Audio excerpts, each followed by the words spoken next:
Thank you so much for coming. Thank you, Ash and Christy and Rahul and Vladimir, who is yet to speak, for the incredible talks here tonight. I hope you guys stay. I know that we're running a little bit long, so I appreciate you staying. Thank you all for coming, and thank you, GitHub, for hosting. I'm going to have a very, very short lightning talk here. So I actually only have 3 slides for you, but I have a few other things I want to show you a quick demo. So quickly, my name is Jacob. I work on the developer relations team at Voxel 51.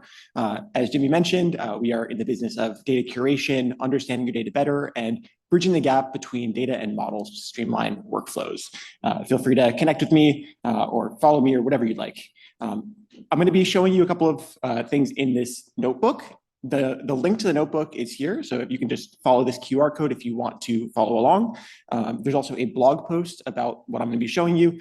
It's not the exact same code, but it helps you to understand what is going on. And then we have docs for the integration itself.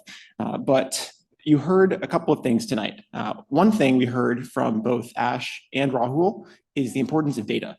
So we know that the quality of your data, the way that you organize that data, and the way that you curate it and find interesting things in it is essential to getting the best performance out of your models, to training the best models, to deploying the best models. Fortunately, Hugging Face has a great thing called the Hugging Face Hub. And you might have seen some things like models up on the Hugging Face Hub and data sets. So we have models up here. We've got a bunch of data sets. You can filter by task. And these are really powerful. You've got tons of cool things. I can look at like all the image classification, for instance, all the image classification data sets.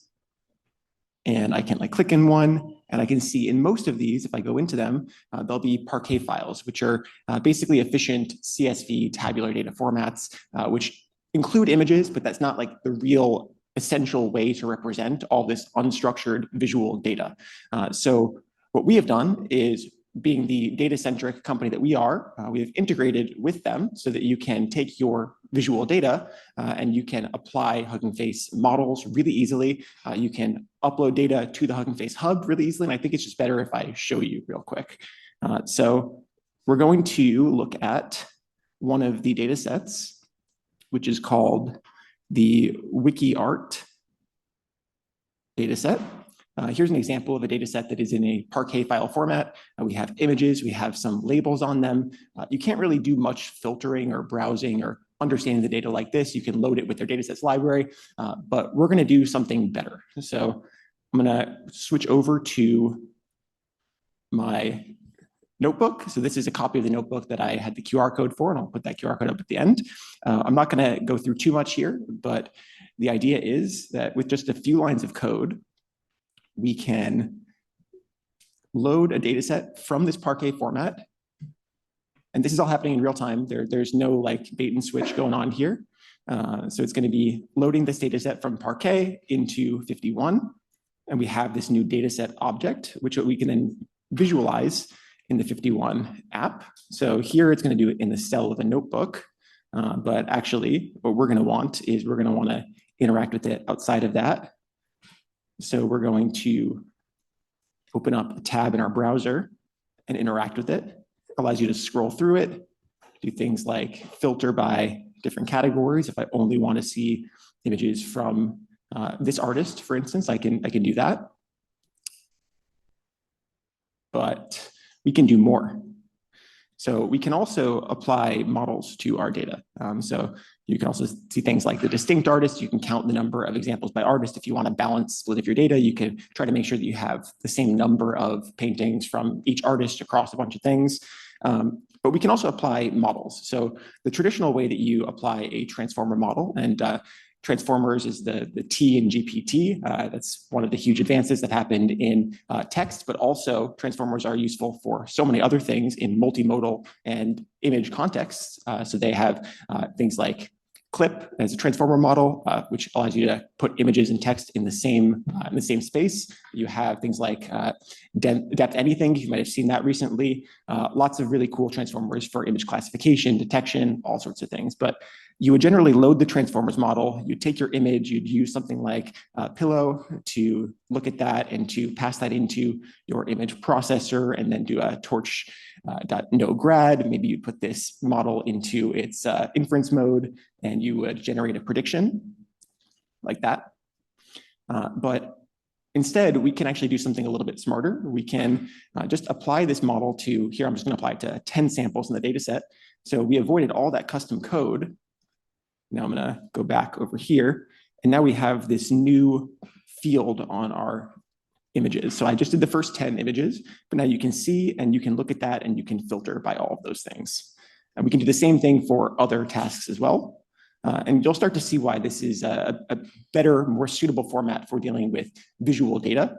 We have things like, here it's going to go through all of our detections, and it's going to apply this. We'll get multiple detections per image. In this case, we'll probably only get one or two. Let me try something else here. Depth anything. So this is going to run a depth estimation. And we can even go over while it's doing that and take a look. So we have these depth maps on our images. We can look at the structure of our data by doing things like computing embeddings and using dimensional reduction. So if you want to understand how your data clusters together, what the hidden structure of the data is itself, you can do things like that. And again, this is all happening in real time. Going back over here, and all this code is available again. So don't worry if you're not following along 100%. The point of this is not to have you understand the code itself. It is so that you can see how easy it is to do things. So we can do things like color by the genre and see how the clustering is by genre, or the clustering is by artist. And I can see what is this whole cluster over here? This is mountains, for instance. So I can get a sense for how the data is organized.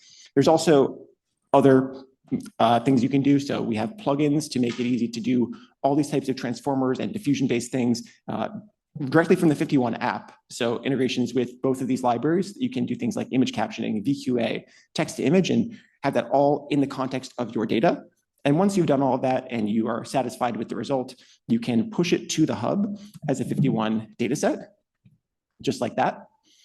And it's going to create a FiftyOne dataset repo on Hugging Face, uploading all the media files. Again, this is happening in real time, so bear with me just a second. We'll see if it actually works with this internet. And then I can go over to, let me refresh, go to my profile, and we can see the dataset is over here. And you can look at the files. You can upload a preview image with it if you'd like. But basically, this is now able to be downloaded as well. You can download any of the FiftyOne format data sets, which you can also see all of right here. And there's more being added every day. So that's all I have for you guys. I'll leave these slides up for 1 second. I'll put this one on so you can, if you want to, take a picture of these. And then I'll put the slides up for joining the community in a moment. But the important thing here is that you can bridge your data and your models. Makes it easier to apply your models to your data, to find better data, to train better models, and so forth and so on. And if you liked this, if you enjoyed this workshop, this talk, if you like the docs or the blog post or the notebook or any of this type of stuff, or the code for the integration itself, all of that stuff was done by people on our DevRel team. So Jimmy mentioned we are hiring. If you want to work with us, if you want to do things like give these talks, if you want to do things like write code for one of the fastest growing open source libraries out there, or build tutorials or workshops or whatever else, come work with us. So thank you so much. Really appreciate your time.